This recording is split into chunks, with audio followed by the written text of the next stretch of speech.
Yes, good morning. We are live, and I'm coming at you because early, because today is the day you take your test. No, it's not. No, tomorrow you take your test. Today is the day that I finish this unit on revolution and romanticism. And we don't have a whole lot left. And so, yeah, I'm coming to you early with that. And also, we will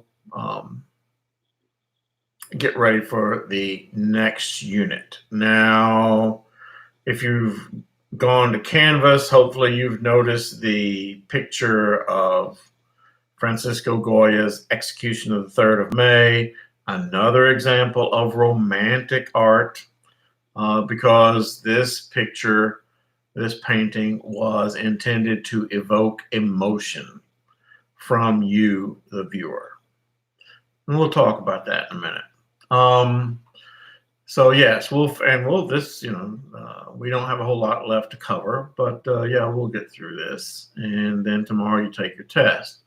I will not be lecturing to you tomorrow, but I will submit to you your new unit for the last unit of the year on realism, materialism, and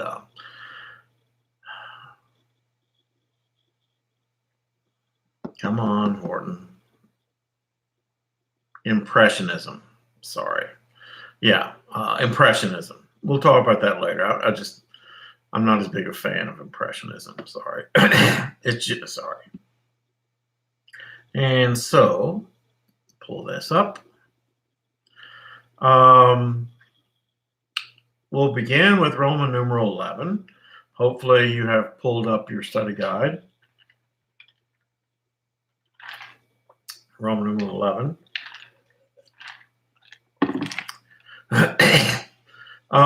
One of the earliest serious writers for the cause of feminism was Mary Wallstonecraft. Not her daughter, Mary Wallstonecraft. Now, she was the mother of Mary Shelley, whose real name was Mary Wollstonecraft Shelley, because she married Percy Shelley and went off and lived in Italy and lived a life of hedonism and then wrote Frankenstein, but that's later. But yes, one of the earliest serious writers was Mary Wollstonecraft, whose name could be on a matching section of your test. But Mary Wollstonecraft championed women's causes long before it became acceptable for women to speak out in polite society.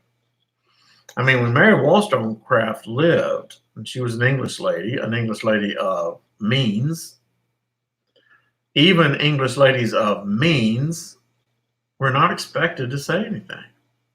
They weren't expected to have opinions about what was going on. You know, that was the man's job. But anyway, she did. She said that women should not be protected from the ravages of society because always such protection turns to patronization. Patronization. Don't patronize me. And you say, well, Mr. Horton, what does that mean? Patronization means, it comes from the Latin pater, which means father. Patronize, when you patronize someone, you are treating them like they are a child and you are the adult.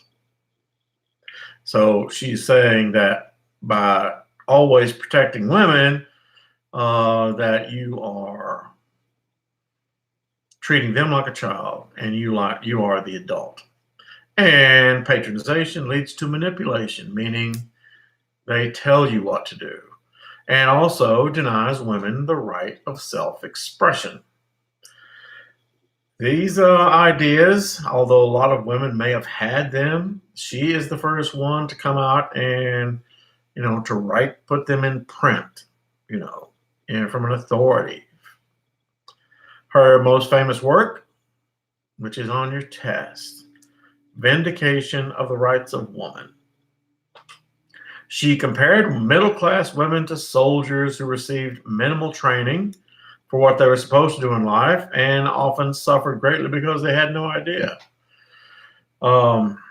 Because during this time, remember, forget the idea of romantic love. Forget the idea that everybody sitting in my classroom, forget the idea that women had a choice in their life, even if all they were going to do was get married. In most circumstances, even in the 18th and 19th and into the 20th centuries, marriages were worked out between families. I mean, look at our own president, Franklin Delano Roosevelt. He married his third cousin. And,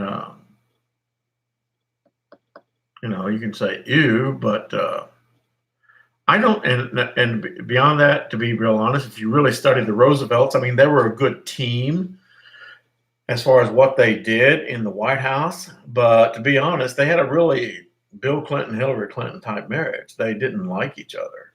Okay, I won't say they didn't like each other. They didn't love each other. They didn't have a agape relationship. They didn't have a love relationship. Largely, and I think it largely begins with because their marriage was not a marriage necessarily of choice. It was a marriage of expectation. I remember watching a British documentary about the Roosevelts, Mr. Halleck.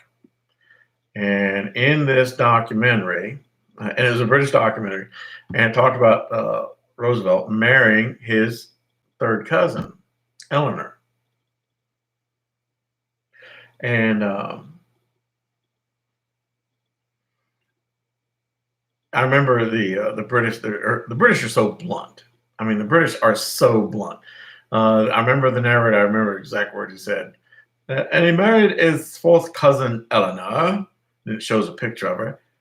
No beauty, but she was a woman of character. I mean, and Eleanor Roosevelt was one of the greatest females of the 20th century, easily. Probably one of the greatest females as far as what she did with her life of all time. She really, Eleanor Roosevelt was probably the first lady who made the role of first lady worth something. Remember, she was the first American ambassador to the United Nations, for example. And she was a great proponent of the poor. She was a great proponent of civil rights. And she was a great proponent of speaking for people who could not speak for themselves. But the marriage between Franklin Delano Roosevelt and Eleanor Roosevelt was not fairy tale in the least. I mean, they maintained separate residences. Rarely was Eleanor in the White House when Franklin Delano Roosevelt was. Franklin FDR actually kept more company with Daisy Suckley, with the Queen of Sweden, and people like that than Eleanor. But they were a good team. But getting back to Mary Wallstonecraft, during her time and right up through, like I said, the early part of the 20th century, a lot of women had no choice in who they were going to marry. You were supposed to marry first and developed a fondness later.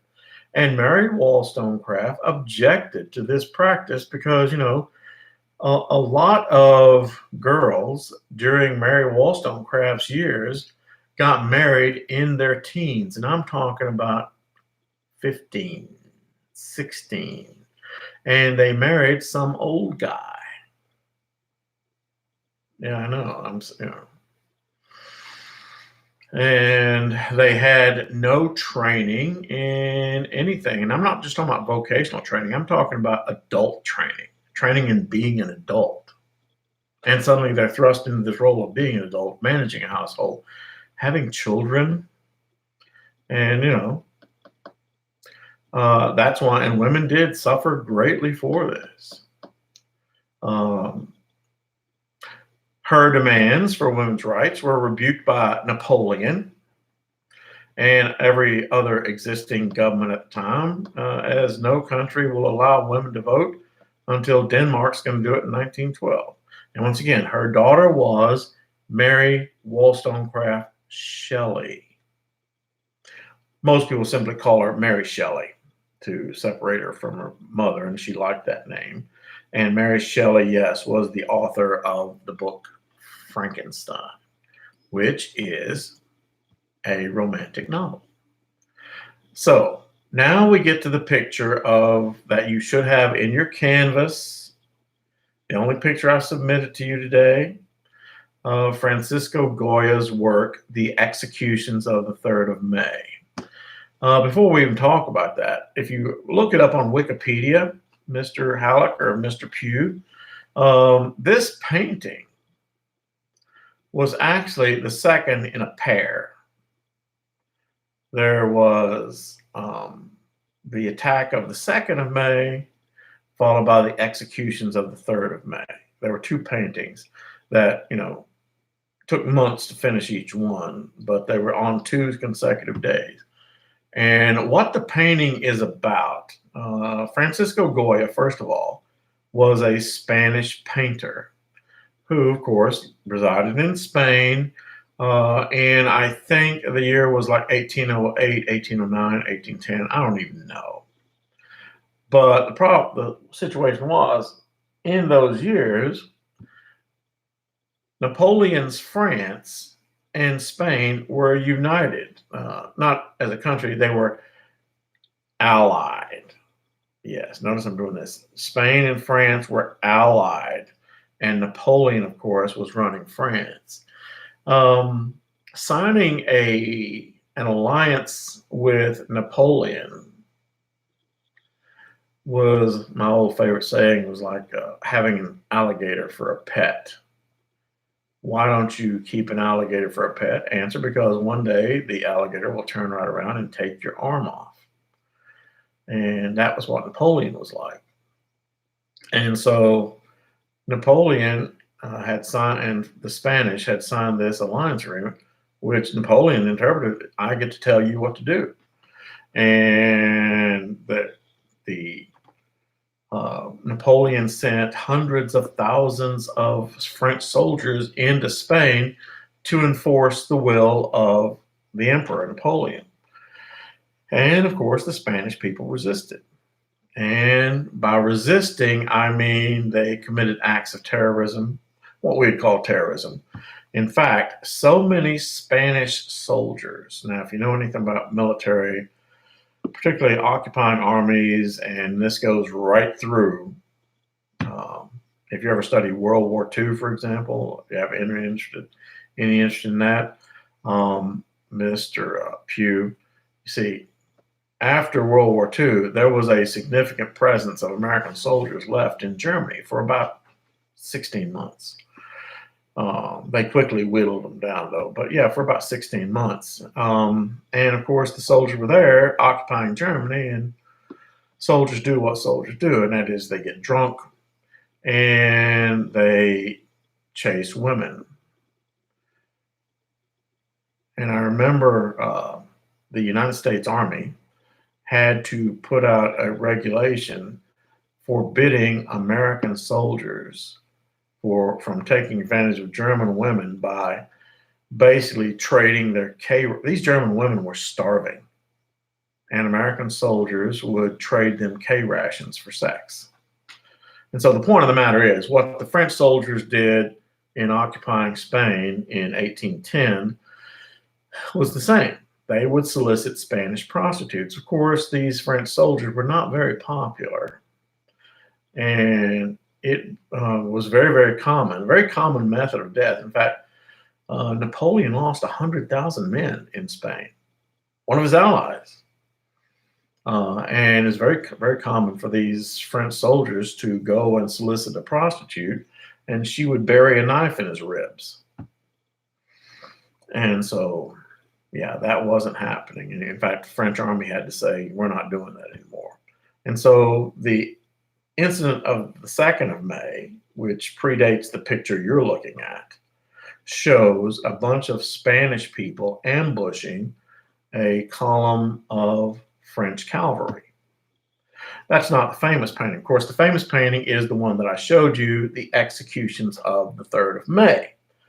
Now, if you look at that painting and you look at my questions there, first of all, when you look at that painting, you see what's going on.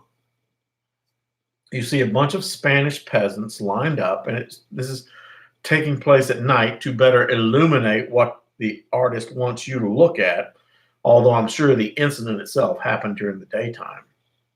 But you have a bunch of Spanish peasants lined up, and they are being executed by French soldiers. Of course, the artist lets you see the faces of the victims, but you do not see the faces of the French soldiers. What effect does that have? Well, by seeing the faces of the Spanish peasants, it humanizes them. And you see the bodies laying around, it humanizes them. But because you do not see the faces, and all you see is guns, and everybody is lined up in lockstep, and the painting is made right before the shots are fired, so it's very romantic. It's the action. But yeah. And now, where does your eye go in the painting? Well, the author, the painter Goya, Francisco Goya, puts some kind of a lamp that shows light, and you are compelled to look at who?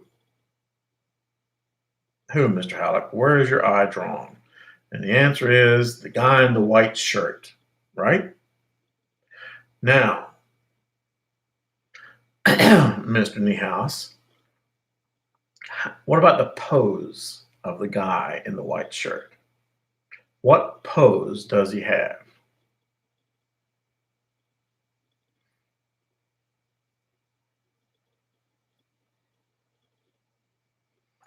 That pose look familiar?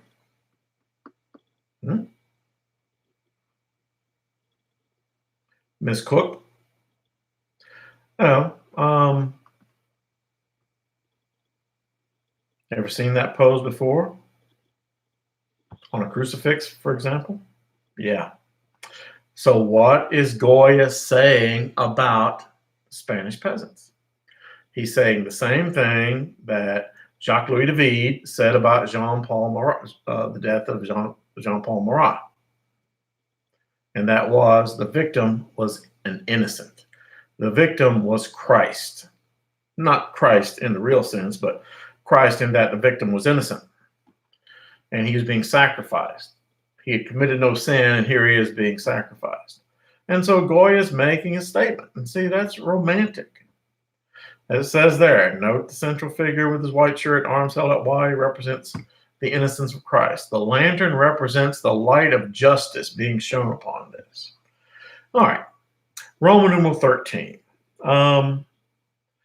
Romantics were the embracers of nature, the natural, uncorrupted power, the beauty and savagery of nature. For example, beauty and savagery of nature, I really wish that we had met in class, because right now we'd be watching Last of the Mohicans, and we would see the beauty of nature, because Last of the Mohicans, the film, is shot in the Smoky Mountains. If you ever watch that, and I recommend watching that film. It's on Netflix. You should watch that film. It's a film, and once again, based on a story by James Fenimore Cooper. The story is supposed to take place in upstate New York during the French and Indian War. They film it in North Carolina in the Great Smoky Mountains, one of the few real nature preserves left on the eastern seaboard. And they show lots of vistas of beautiful shots of nature to overwhelm the viewer. And then, of course, you also run into the Native Americans. My favorite Native American actor is in this film. He plays the bad guy, the heavy. His name is Wes Studi. Mr. Halleck, you'll remember him as Magua. He's the one who wants, he's the antagonist. He wants to eat Colonel Monroe's heart. He wants to kill the daughters of Colonel Monroe because of what they did to him, what Monroe did to him for vengeance. And so, you know, and it's a great, great story. And so, yeah. But see, that's in all that, it's the beauty and savagery of nature. Even these Native American Indians, as wild, as uncivilized as they are, live by a code. Even Magua has a code. So, getting back to this, John Keats, who wrote Contemplating the Nightingale Song, he wrote Ode to a Nightingale. Percy Bysshe Shelley, Listening to the West Wind, this is the force of nature. William Wordsworth was the leading poet of the Romantic Age. And that painting it talks about there, that's just a painting of a vista out west, which is an American painting. It's not very important. But notice that how paintings on this and other pages were no longer just photographs, but that the artist is trying to project what the viewer should be feeling. Remember the technical definition of art, once again, expression on a medium. And so once the art is expressing a feeling to you, and you're supposed to feel the feeling by experiencing the art. Exoticism. Now, exoticism is another facet of Romanticism, meaning that something strange and foreign. So, for example, a type of architecture or type of paintings that would depict a culture such as the Russian domes, such as the Far East, such as the Taj Mahal. See, that's exotic in a Western setting. And it is an example of Romanticism because, once again, it is strange.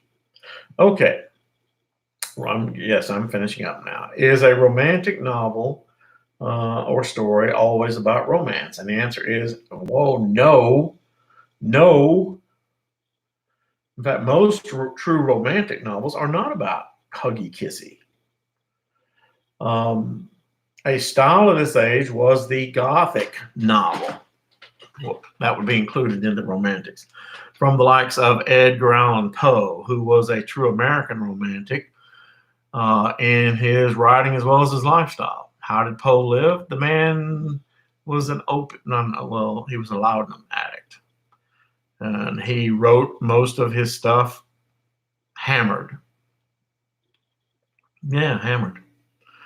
And that's how. And like I said, when he died, he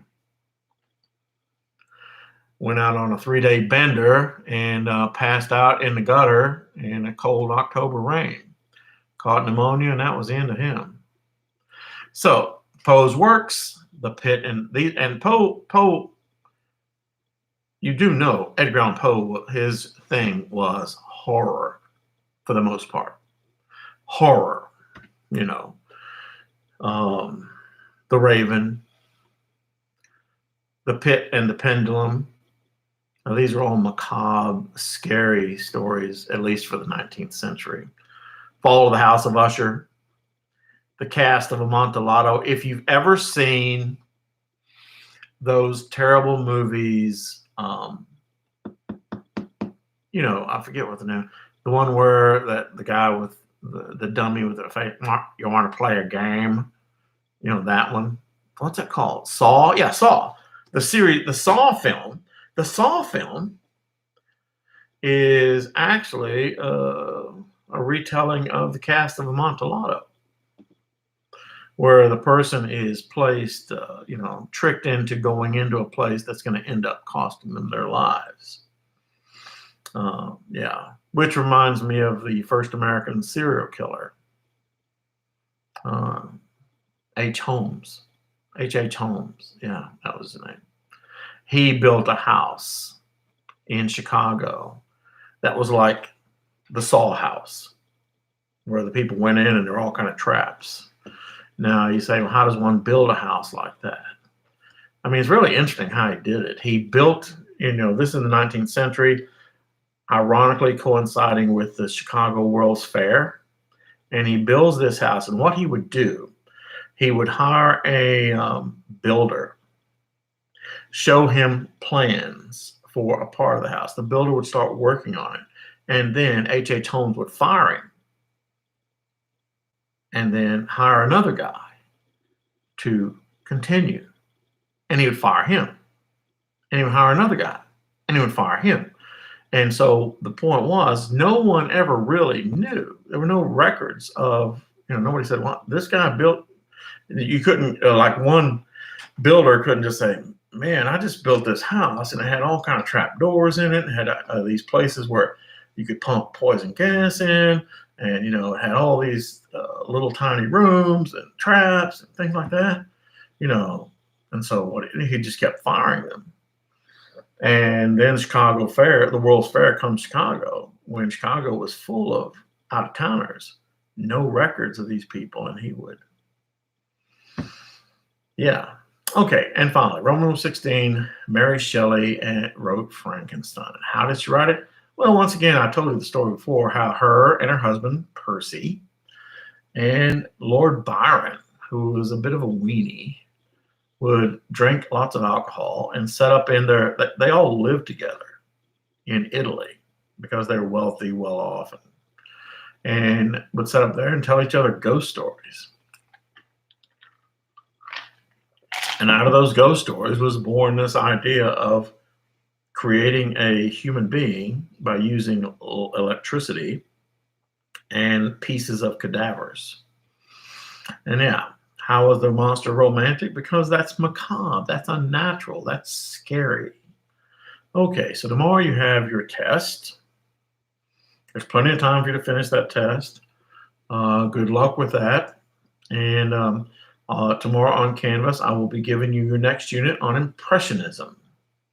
And that will be the last unit we take for the entire year. I hope you have a good day, as dreary as the day is.